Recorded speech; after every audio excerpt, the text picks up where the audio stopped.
All right, thank you so much. Here, the program still this morning on ITV, and we're still reaching you directly from Benin Network Center, and of course our Abuja Network Center, where Dominic Eyemese is on the standby with Juliet Dangiwa. Now, in Benin, now we've got two guests here.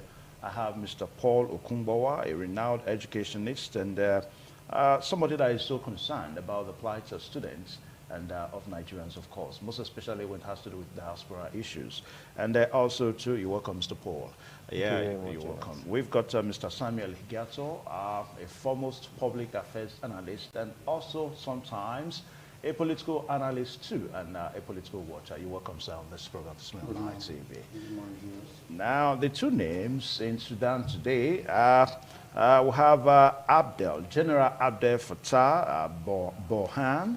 Of course, he's the head of the armed forces in Sudan, and also we also have General Mohammed Hadan Dagalo, who is the head of the paramilitary group known as the RSF, Rapid Support Forces. And we understand that these two generals are they're at each other's neck. Each of them intend to take the soul of Sudan as a country. And, this whole fight crisis, if you start now, started about 20 years ago, sometime in 2003, when the issue came up in Darfur. And ever since then, military came over and took over, Sudan, all that. Now, this current crisis now is hinged on what has to do with how the next election will be done in Sudan. Because we understand that this year, Sudan is supposed to be returned back to democratic rule. But the two generals are at each other's neck, and the reaction is the crisis that we have today. Now, as we speak now, these two guys have agreed to grant a 72 hours, ceasefire, which hours are already counting. And nations of the world have been evacuating their nationals. Kudos to China, where we understand that the Chinese government has evacuated about 1,500 nationals. Now, back to our country. We are still making plans, the reports, and we also heard this morning that 150 million, is set aside to evacuate Nigerians, particularly students from Sudan. Now, gentlemen, what are our concerns? Let me start from Mr. Paul Okumbawa. Thank you very much, Mr. Evans. For me, I think the best way to approach this subject is to be very straightforward and very conventional. If you love your children, you will do the needful to protect their interests anywhere. In the course of this breakdown, the first nation that demonstrated the quick response because of the lives that they've come to value was Saudi Arabia. Saudi Arabia immediately swung into action to ensure that their citizens were out of that chaotic environment. And if we have people who have concerns and who have love for humanity in the helm of affairs in Nigeria, you will understand that at any point in time there is a breakdown of such order in African countries, there seem to be tendencies to a ruder form of diplomacy and caution. And it can quickly spiral into an all-out war, and it can quickly spiral into reckless killings, so long as it's within the African context. And so when these nations of the world were aptly and very abruptly joining efforts with other nations of the world to evacuate their citizens, my country was still on paper and biro pen planning. And I don't know what Abike Dabiri Erewa is going to tell us as her defense, because for me, I would expect that by now, since it's an African nation here, even if it's the next the next country that shares the border with Sudan, we should be out of Sudan. And I read in the papers that even Ethiopia, they restricted Nigerians from passing through their borders, even Ethiopia. So for me, I think this is an all-out show of shame. It goes to show that the Nigerian man doesn't really have much value outside anymore. And that's why countries like Ethiopia could even bar them from passing through their borders. But how about the nation called Nigeria? Remember the last time Nigerians had issues in South Africa? A private businessman was the one who took it upon himself, Oyema, to go evacuate Nigerians from South Africa. Yeah. Same man is volunteering to go evacuate Nigerians from South Africa. My question is, what happened to the Nigerian state? Are you simply telling me that we do not have the resources to evacuate these Nigerians who are currently mostly studying. They are mostly students, and they are mostly of the northern extraction, because Sudan is an Islamic nation, so you get more of the northern extraction there. Are you saying that we lack the resources? Are you saying that we, or perhaps maybe we're not aware? Okay. All right, let me pause you so that I'll bring Mr. Samia. Now, 150 million has been, set aside to evacuate Nigerians from Sudan. 72 hours are counting. On Friday, early hours of Friday, that's 72 hours. By tomorrow, as a matter of fact, that 72 hours would have elapsed. And those generals are going to return back to war. Nigeria is still planning, Mr. Samuel Higato. Thank you very much, Mr. Lavas. The problem of Nigerian nation is that we don't have value for our citizens. Let me just put it straight. We don't have value for our citizens outside, because it is not only these situations that we start crying. This is a situation that have happened in several different countries in the world. Look at what happened in Ukraine. Nigerians were a bit discriminated in the border of Poland, in most country border, not to come in. And our nation that have a military aircraft that sometimes take civilians from Benin here to Kaduna, from Kaduna here to France for trainings. And you tell me, if we have the value of our citizens, we would have not been able to fly down to Poland and get our people out. But don't you think, Mr. Higato, that the problem is more with the APC government? It has not to do with the government of APC, my brother. It has nothing to do. But they are in power. Listen to me, Wilson. Even when other governments were in power, it has also happened. It's not the first time. We have the issue of Libya. We have the issue of the Morocco uprising, the Egyptian uprising. We have all these issues. How were our citizens be able to get back? It was when it was already almost too late. We are always slow in reacting. And where this problem must be cleaned up from, it has to start from the diplomatic consulate. The diplomatic consulate in those countries, because you are there in those countries for intelligence reports, for information to your country. So you cannot tell me, if the Saudi Arabians, if the Ethiopians, if the Italians, the UK government, they all got this intelligence report that there is going to be a 72 hours ceasefire, that the citizens should be evacuated, and they took step immediately and get their people out of that place. Are you telling me the Nigerian consulate was not also having the information? Are you telling me the foreign ministers were not having this privy to this information? Yeah, that's why I talked about. That's why I talked about the government of the day, money. Mr. I talked about the government of the day a while ago. It is now you are budgeting money. Within the 72 hours space. But do we need to budget money in the first place? Okay, let's. Do we need to budget money? You want to take the? I will agree that. I will agree that it's not particular to a named political party because they're in leadership space. But what I will also say is that if anything good happens, APC right now will get that glory to themselves. So whether we like it or not, this badge of honor is on them. But very importantly, I also agree that there is a breakdown in the diplomatic system. Now, observe, Jordan was able to network with Pakistan, Palestine, and other nations to joint effort to evacuate their citizens. They move some through the ports and they move some through the lands. It gives you an impression that there are nation states who have value and respect for each other. Chances are that maybe Nigeria, within the African context or among other African nations, is just, let me say, enjoying the envy. Because I've seen a lot of debacle between South Africa, Ghana, Nigeria. Maybe there's this, let's punish Nigeria because Nigeria seems to be the big guy here. Because I do not understand why there will be no such collaboration. I don't understand why the closest African nation cannot simply grant Nigerians access to exit this war zone because they could be killed in. Yeah, but we understand that Cairo, Egypt now is offering, their space, so to say. Mr. Evans, you said that they are still on negotiation stage, they are still on budgeting stage. Meanwhile, nations have moved out their citizens. America has gone in and out of the capital city of Sudan. Nearly Khartoum now, about 3-4 times. Yeah. Nearly five times with the Khartoum aircraft to move up their citizens and their soldiers.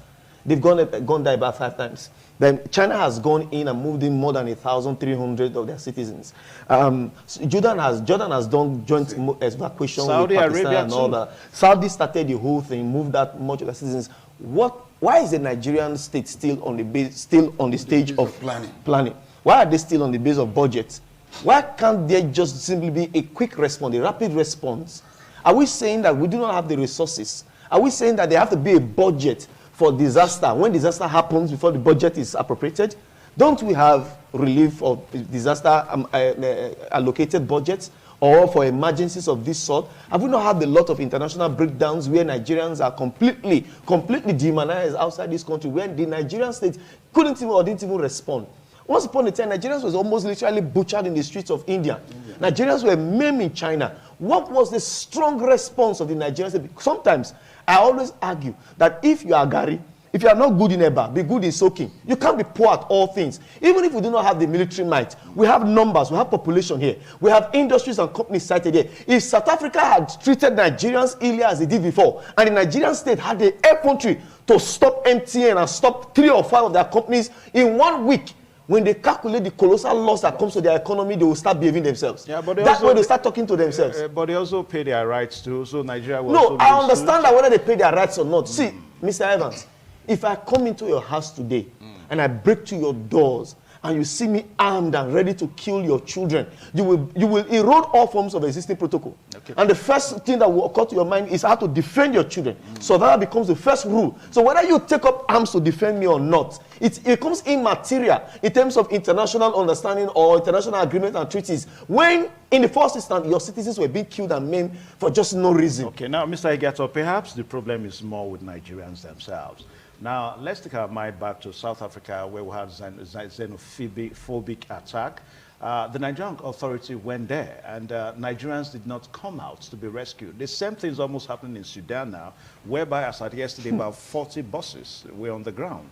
Somewhere, we had some in Khartoum, some in Djibouti and all that. No Nigerian came out. Now, the challenge was that some of them said that they are students. Now, when Nigerian authority now requested for, let's see your identity as a student. Now, most of them didn't have identity to show. Now, there are allegations too that young girls are there doing all sorts of things, prostituting and all that, under the guise of being student. So don't you think, instead of trying to lay the blame on a Nigerian authority, let us also look at Nigerians that go outside the shores of this country when there is war. They don't want to return back home. What do you think is the problem? I think it has to do with the situation with the southern, the southeastern that are in Kaduna, that are in Kano, doing business. They have their structures. They have their businesses there. They have their houses there. Whenever there's this issue of Muslim-Christian killings, you see the Benin men will be running, take it off, running back to their home. The Yoruba man will run and come back to their home. But you see the Easterner still staying there and saying they want to take arms and fight and defend So are you saying themselves. that most Nigerians in Sudan, they are more Easterners? If you read what happened, the richest man in Sudan is a Nigerian. Is it from the East? He's an Easterner. The richest man in Sudan is an Easterner. He has the most estates in Sudan. So that kind of a man, he thinks of the investment he has invested there. He have workers, which are Nigerians as well. So we have this problem that we Nigerians, when we get to these nations, we do establish ourselves. The same thing happened in South Africa. Most of these Eastern boys in South Africa are very rich. That what brought the jealousy. That what brought the attacks. So let's tell ourselves the truth. Because they got the finance. They know the way out. They know how to fix themselves up. So the problem now, they think of what they are going to lose if they are living coming back to Nigeria. And sometimes they don't even have investment in Nigeria too. Don't undermine that situation too. And maybe nothing to come back home. And when you now come in the way the Nigerians do we bring them empty-handed and we don't give them any start pack, any support, that fears them too. Okay. But like if in America now they get you back, probably they'll give you like $2,000, $3,000 to able to manage yourself as you come back first before you can fix yourself and get back. Remember when you come empty-handed. You remember at the time, South Africans, Europe was trying to clear our streets of prostitution, of prostitutes. Prostitutes, yeah. And If you remember, Mr. Evans, I'm not sure you are aware, but maybe you are aware. A lot of notable Nigerian politicians, especially in Edo, started forming their own non-governmental organizations to collect these international aids, not necessarily to divert these funds to rehabilitate these lives. Now. Yes, an allegation. You see, we're on a standard procedure, and of course I understand the NBC rules and all that, but somehow there are knowledge or ideas that we all can resonate with, that we all know, but even if we don't have the empirical fact to speak of them. But the truth is this: these people who decide not to come out to embark on the journey back home from Sudan, even as worrying as the environment is, simply chose a chaotic environment over what you describe as a peace at home. Because before they left home, they saw Shege. And somehow, they know that coming back to Nigeria is another painful life. So you might be amazed that some of them probably just chose 6 feet in Sudan. Yeah, it's sad, Mr. Evans, that you get to an extent where you look back home and you do not desire it. You look back home and you feel like there's even threat to your life back home. When you look back home and you don't feel the need to leave a worrying environment to go to the loving arms of your people, it goes to show to an extent that you are still disenchanted with what the entirety of home is. It means that home is not home anymore. But let us look at the basics of the crisis in Sudan. It all boils down to economic, economic flaws here and there. I mean, Sudan seems to be more unsettled economically compared to Nigeria. So are you still saying that that's what Nigerians are settling for? Let me tell you, Mr. Evans, like when you are in Nigeria here, let's take few of us that probably are comfortable.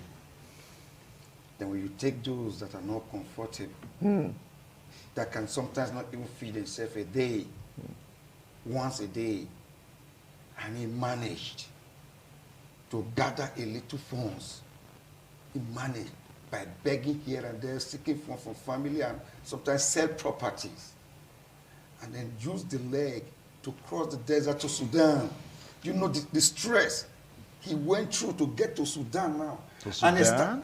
To Sudan. You take it as Sudan. No. Even Libya. No, Mr. Evans is wrong. Sorry, sir, there's something he doesn't understand. People even love Libya than Nigeria. The average Nigerian is an entrepreneur in his spirit and soul. Yes. So the average Nigerian, if you want to know the Nigerian story, there's a gatekeeper I met in Enugu.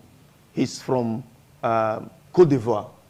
He told me that his city and the villages have been taken over by Nigerians doing businesses. That he said to himself, I'll go to this country called Nigeria to go and also do business. See, this place, this enclave called Nigeria is already oversaturated with God-given ideas, latent skills. However, our biggest natural disaster is our poor leadership. Nigerians are smart and intelligent people. Little wonder that some can divert their creativity to fraud and excel in it. But if Nigerians see a country like South Africa, like my elder brother rightly mentioned, it was the envy of the productivity that Nigerians brought to South Africa that caused the xenophobic attack in the first instance. So when you were looking at the economy of Sudan, and somehow you were having this abysmal thought, like, what is in Sudan? No, to the Nigerian boy that left Nigeria, where there's too much competition already, he took that creativity, that spirit, that jive, went to Sudan and became the hub of economy in Sudan. And you see, he built Sudan, he made Sudan, and he saw that Sudanese may not have the strength and capacity that he has, may not have the intellectual know-how to tap into their own existing infrastructure, wherein they can use their latent skill to generate the needed revenue. Once he saw that this is who he is as a Nigerian, he took it there and started selling there. So why you don't see anything in the GDP of Sudan? Why you don't see Sudan's productivity in the global scheme of things? The Nigerian man saw that even if he sells a chewing gum, he alone can take chewing gum and go and make it an economy in a place where there is not too much drivers of such industry. That's why they are there, Mr. Evans. Not because Sudan is not a poor place. All right, as we wrap up now, gentlemen, Mr. You can see the situation in Libya. Yeah. Nigeria is doing very well in Libya. Everywhere in the world. Productive. Everywhere in the world. You will look at how come Nigerians will live here and go to Philippines? Let us be careful. And they still establish and they still succeed. Yeah, Mr. Egato, let us be careful with the way we say that Nigerians are doing very well in Libya, because lots of Nigerians are watching this morning that may want to take to what you're saying. No, we don't advise them to be going there. We hear reports of how people are being killed on a daily basis. It is the truth. The fact that Nigerians are now being killed means that the Nigerian state needs to step in. Is Philippines not poorer than Nigeria? a Filipino foreigner Nigerian, but we have Nigerians established in Philippines, doing very well as well, because they use their brains, they use their intellectual power in anywhere they go. That's why the British monarch, Queen Elizabeth then said, he said, if there is any country he has the opportunity to rule, would be Nigeria. I said, because Nigeria, when you are driving a Nigerian to the wall, instead of a Nigerian to turn back and face you, the Nigerian will find a ski to cross that wall. In the 70s, Americans were employing among League of Africans in America who immigrated to America. My friend and big uncle, Mr. Stephen Bayiwana, told me then when any employer of labor is selecting laborers or selecting any skilled personnel among the African migrants that come to America, the first thing they ask for, Nigerians. When they are done picking the Nigerians, they will now go after every other African countries. Why do you think Europe came to sack Nigeria? Because the earlier missionaries went back to Europe to go and educate them there. That if you are looking for people with strength and capacity, because they were initially using slave trades from Asia and India and China, and those people were just dying like snails in their keeps. So the earlier Catholic priests or missionaries who came to Africa, there was so much strength and went to report back home. Dominic Yemese, my colleague at Abuja Network Center, has a question too on this same Sudan crisis. Dominic. Yes, Evans, thanks to your guests over there. It's like the saying that a prophet is not being recognized in his own town. That's what we are seeing with Nigerians living to excel in foreign countries like Sudan, despite the crisis in that place. But I wanted to ask Mr. Paul, our educational system. When you do comparison with other African nations, for instance, and we find Nigerians flocking African countries to go and study. I think I did the research some time ago, and I discovered that Sudan was among the African countries that established universities far, far before, about almost a century before Nigeria had its first university. Now, why do we have this sudden rush for university educations in countries like Sudan, where we are having this crisis? Because if you look at the present situation, it did not just start yesterday. And for a Nigerian who feels in less than 3 years you should be done with an academic course in Sudan, we would prefer to still move to that world country to go and study, knowing fully well that the country is not stable. Like Evan said, right from 2003, we are having crisis in that country. And if you come back home here, there have been adversaries by nations. If Nigeria there is any issue, when we have the issue of the Boko Haram and the rest of them in the northeast and the banditry, we hear other foreign countries giving adversaries to their citizens that, look, you may have to move or you shouldn't go to so and so area. But that did not play out in Nigeria here. They were not, the Nigerian government did not advise Nigerian students ahead of time. What's the problem here? One, I want you to look at the educational system, comparison Nigeria and Sudan. And then secondly, why does it take us this long for us to issue advisories to our citizens in other countries in terms of to avoid situations where we find ourselves? Now, in less than 24 hours, we should be expected to evacuate about 4,500 Nigerians. Well, why the delay? Why the delay up to this very moment? When you make particular reference to the education system in Sudan and why Sudan, what I want you to keep in cognizance here is one, Nigeria's population is copiously beyond what statistics are so far even recorded. We have more than 220 million persons in this country. Of course, we are the most black populous country in the world. What I need you to keep into recognition here is one, if Nigerians will even go as far as Sudan for education, it means that we have less educational infrastructure to accommodate the vast population just now. 10 years ago, the boy who was 10 years old, he's suddenly 20 years old now. And in the past 10 years, how many tertiary institutions have the Nigerian state, both state and federal government, and both private investors have been able to put on ground to absorb this population?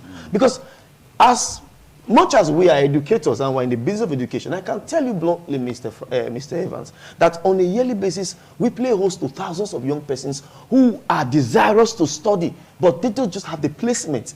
When you put exams in place to streamline the number of persons who come into the tertiary institutions, it only portends that you do not have enough space to take care of the number of these persons. Because if you do, naturally, some persons will have to come into the school after secondary school and just try whatever it is they can come up with. All right, because of time now, because our time is really fast spent on this show, I want to say a very big thank you to Mr. Paul Okungbowa, a foremost educationist and somebody that has interest and passion for students, and also to Mr. Samuel Higato. Thank you so much for coming on the show this morning. Dominic Yemese and Juliet Dangewa, it's nice, hosting this program with you this morning. I'm sure you guys enjoyed the show too. Yes, of course, it's been a wonderful time this morning from both Center, Abuja and Benin, and I would hope to repeat same tomorrow. Just urge our viewers to keep tuned to ITV for very much of entertaining information as far as broadcasting is concerned. All right, so that's the show today, this morning on ITV, Wednesday's edition, the last Wednesday for the month of April 2023. It's a good one to know that we've been together here. Well, the program returns the same time tomorrow, Benin Network Center and also Abuja Network Center. My name is Evans Unokoge from Benin.